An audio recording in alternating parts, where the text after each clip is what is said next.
This is my diversity project, and I'm Laura Thomas, for any of you that don't know. So I just made this poster because I wanted to show some pictures. These are my parents. That is my sister and I when we were babies, and that's me when I was little. And these are my high school friends. So anyway, first I want to talk about my stages of development. My scores for cognitive development is 2.6, affective development is 2.14, and overall ethnic identity development is 2.33.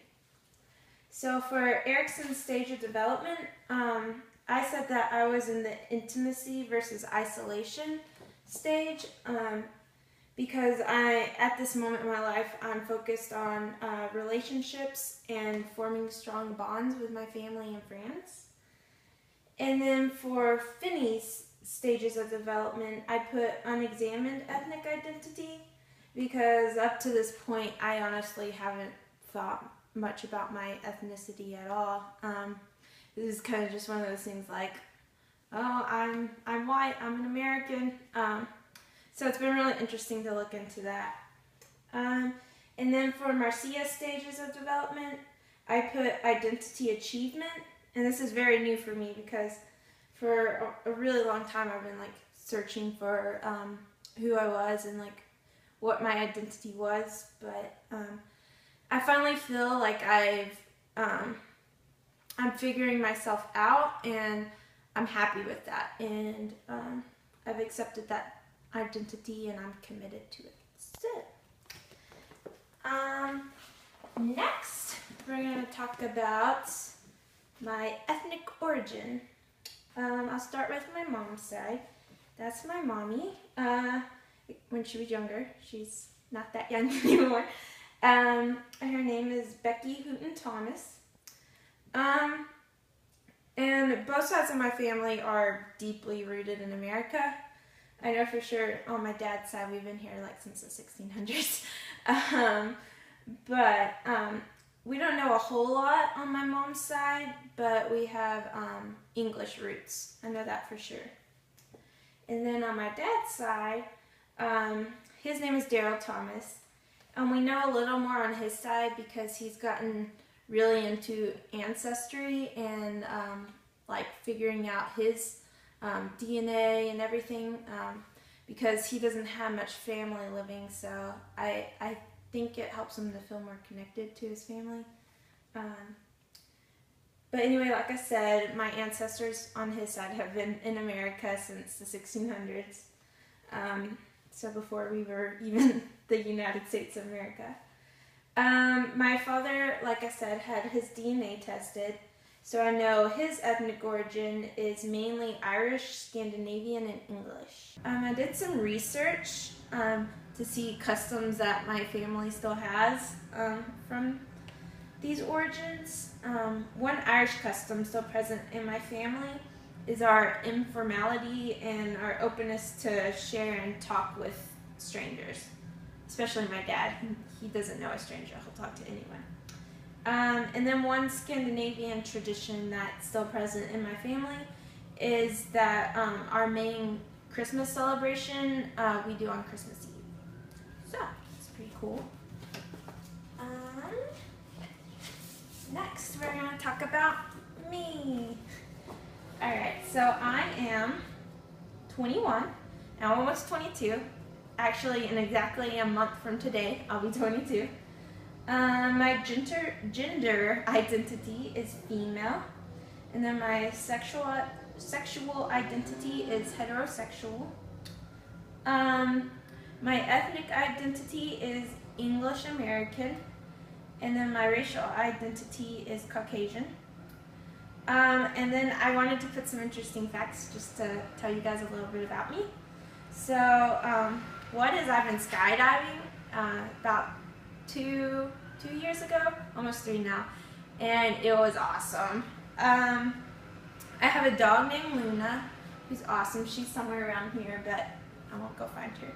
I was actually born blue, I couldn't get oxygen to my lungs because I stayed in the birth canal for too long.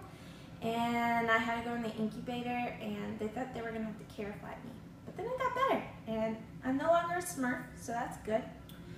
And then another fact is I'm going on a mission trip to Oregon this summer, which I'm super excited about. I think it's going to be a really amazing opportunity.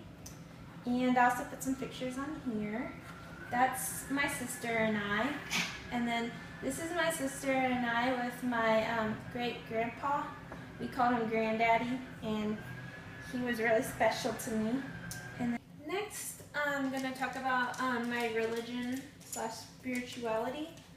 I don't really like to use the term religion just because I feel like it has a lot of negative connotations, and people get so caught up in the rules and laws that they lose sight of the relationship with God.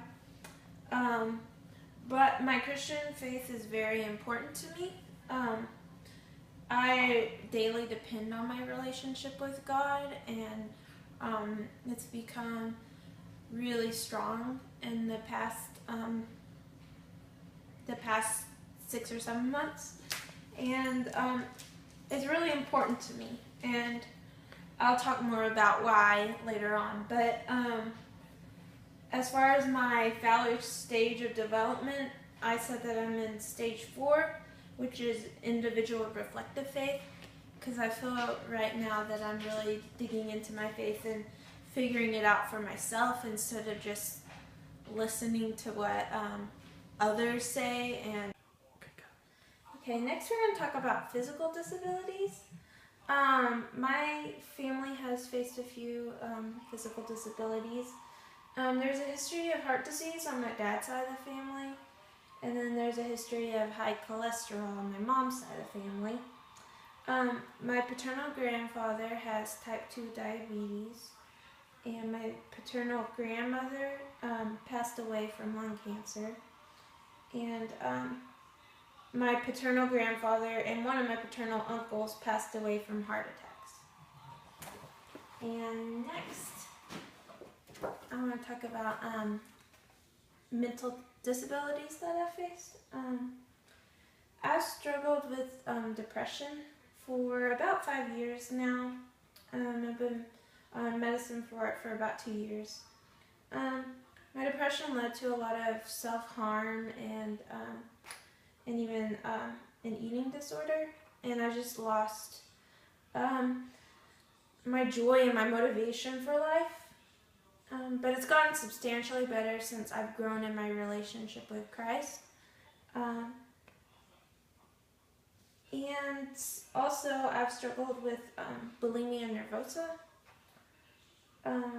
I started exhibiting bulimic tendencies 6 years ago, and then it seriously took control of my life for about 2 years. But through my relationship with God and a lot of counseling and the support of my family and friends, I was able to reach recovery, which I've been in for about 7 months now, which is awesome.